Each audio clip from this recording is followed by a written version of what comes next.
One of the cases that you had worked on as a lawyer, so encounter, the judgment came when you were in jail. So tell us a bit about that case. Yeah, that was the Sarkeguda case. Sarkeguda is in Chhattisgarh. Yes, Sarkeguda is in the Sukma district of Chhattisgarh, which is in the Bastar region. Heavily infested with Maoists. Yes, yes, that's a very heavily Naxal affected area, and the encounter had happened, on the occasion of Bijapur, which is a regular harvest festival in which the villagers normally gather in the evening. After the work is done, in the evening they'll gather, and then they will discuss, like, there are people who are ill or who have died or who have gone away for mirchi, plucking of mirchi in the Andhra Pradesh, or they've crossed the border for that, or they need help for the tilling of their field or something. So on that day, what is decided is, all of us will do some collective labor and till X's field and then till Y's field and then whatever. So it's a sort of, they still have a lot of communitarian principles even in their agriculture. So that was going on, and a whole bunch of security forces probably sort of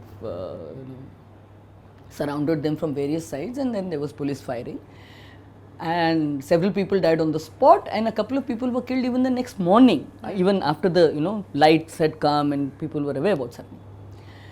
So there, and I must really congratulate two journalists who were there on that spot at that time, who went on the spot once the news came out. The news came out in the usual way. Great achievement, says so and so. And so the encounter happens, and you said the two journalists at the spot. Who were so there was Aman Sethi of the Hindu, and there was Sudha Bharadwaj of the Indian Express. And I remember that time they were doing very in-depth reporting in Bastar.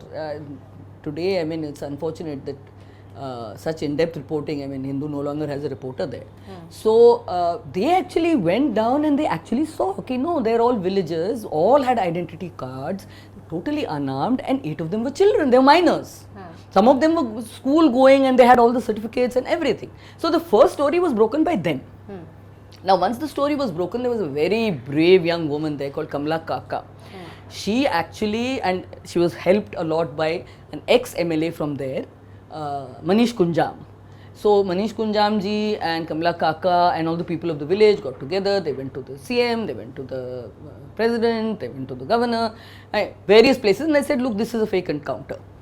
And a lot of hue and cry was created, and ultimately the judicial inquiry commission was formed. But now you see, a judicial process is very alien to ordinary people. A notification comes out in the Gazette. Now you are somewhere miles away in a remote village which is not even accessible, and nobody's told you about it.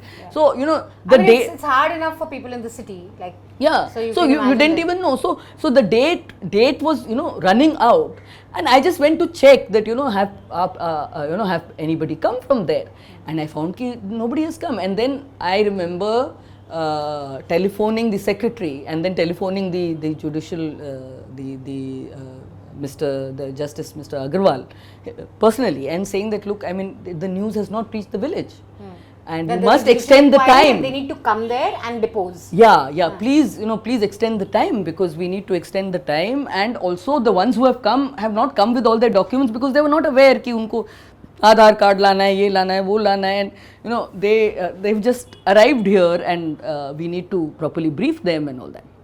So that case, myself and some of my colleagues from the PUCL, we started doing those affidavits and all that of the Sarkeguda case. Later on, it was basically the Jagdalpur Legal Aid Group which took over that case, and we won the case. You were in jail. I was in jail. So it was proved there was a fake encounter. Yes.